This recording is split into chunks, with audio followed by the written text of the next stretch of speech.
Paul Joyce has just revealed some huge Liverpool news. Let's break it down. There is so much to discuss in today's video, so be sure to like the video and subscribe to the channel for daily Liverpool content. Paul Joyce has just dropped a fresh Liverpool update, and while it might look like a routine set of fitness notes on the surface, there's one detail in particular that stands out as a genuinely big development, and it starts with Alexander Isak. Joyce reports that Isak is hoping to rejoin team training later this week. Now that might not immediately sound explosive, but the context makes this massive. We're talking about one of the Premier League's most dangerous forwards, a player who has been consistently linked with top clubs and viewed as a potential game changer at the highest level. The timing here is crucial. Liverpool are entering a defining run of fixtures, and any shift involving elite level attackers, especially one like Isak, naturally raises eyebrows. His return to training doesn't just impact his current situation, it keeps him firmly in focus at a time when Liverpool's forward line continues to be analysed and potentially reshaped. It's the kind of update that feels small, but could quickly become something much bigger. Alongside that, Joyce has also revealed there is still uncertainty surrounding Alisson Becker, and this is where concern starts to creep in.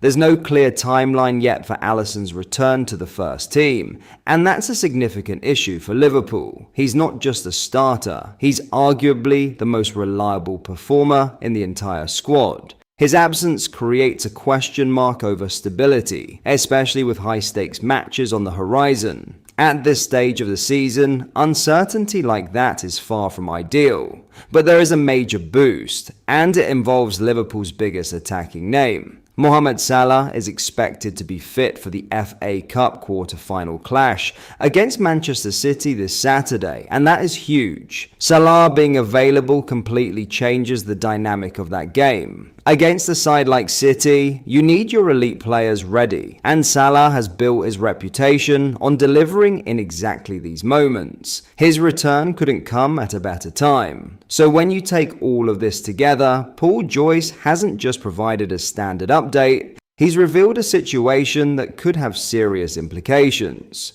Isak edging closer to a return and staying firmly in the spotlight. Alisson's situation still unclear at a critical point, and Salah returning just in time for one of the biggest games of the season.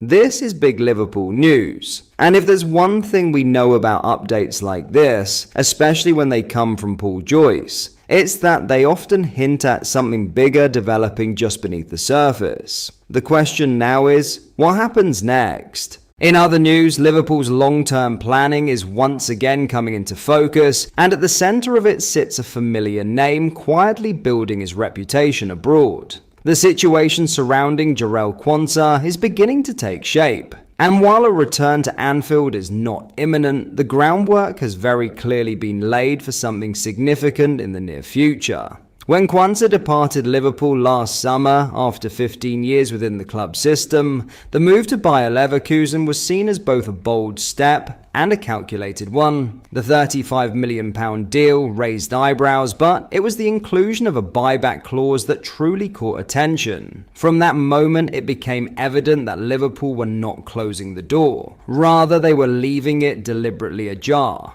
Now, fresh insight from Bild journalist Axel Hesse has added crucial detail to that arrangement. According to reports, Liverpool have two clear opportunities to bring Quansah back. A premium option this summer at €80 million, or a more strategic route in 2027 at €65 million. The structure alone speaks volumes. It is not simply a safety net, it is a timeline. As things stand, Liverpool are not expected to activate that clause in 2026. Internally, there is no urgency. Instead, the club appear to be playing the long game, closely monitoring Quansah's development in Germany money while keeping their future defensive needs in mind. And that is where the bigger picture begins to emerge. With Virgil van Dijk approaching the final stages of his contract, Liverpool are actively preparing for a potential defensive transition. Kwanzaa, now 23 and thriving in the Bundesliga, is increasingly viewed as a natural successor. This isn't speculation, it is planning. The framework of the original deal reportedly reflects that exact scenario, with even personal terms believed to be pre-agreed should a return materialize. On the pitch, Kwanzaa has done everything required to justify that level of foresight. Establishing himself as a first-choice centre-back at Leverkusen, he is featured in 31 of his 38 appearances as a starter, including 11 outings in the Champions League. That consistency at both domestic and elite European level signals a player rapidly evolving into a top-tier defender. Financially, the move could prove to be a masterstroke. While a potential £56 million outlay in 2027 would represent a £21 million increase on the original sale fee, the reality is far more nuanced. The initial £35 million received is accounted for as pure profit across a 5-year cycle, significantly boosting Liverpool's position under profit and sustainability rules. In simple terms, bringing Kwanzaa back would not just strengthen the squad, it would also align with the club's financial model. There is also the added benefit of homegrown starters, an increasingly valuable asset in squad construction. Reintroducing a player developed within the club's own academy helps balance registration requirements while maintaining quality, a rare combination in the modern market. Importantly, this is not an isolated strategy. Liverpool have adopted a similar approach elsewhere, inserting buyback clauses into deals involving emerging talents. Ben Doak and Harvey Elliot were both part of this model following their respective moves to Bournemouth and Aston Villa. However, Elliot's situation has already taken a different turn. At Villa, head coach Unai Emery quickly determined that Elliot would not play a significant enough role to justify a permanent transfer. As a result, the midfielder is set to return to Merseyside without Liverpool needing to activate any clause, an outcome that further highlights the flexibility of this evolving transfer strategy. Ultimately, the Kwanzaa situation remains hypothetical for now, but the intent is unmistakable. Liverpool are not reacting, they are anticipating. By structuring deals with future scenarios in mind, they are giving themselves options, control, and leverage. And if Kwanzaa continues on his current trajectory, that 2027 clause may not just look like a possibility, it could look like one of the smartest decisions the club has made in years. In many ways, this is a story that is still being written, but the direction is already clear.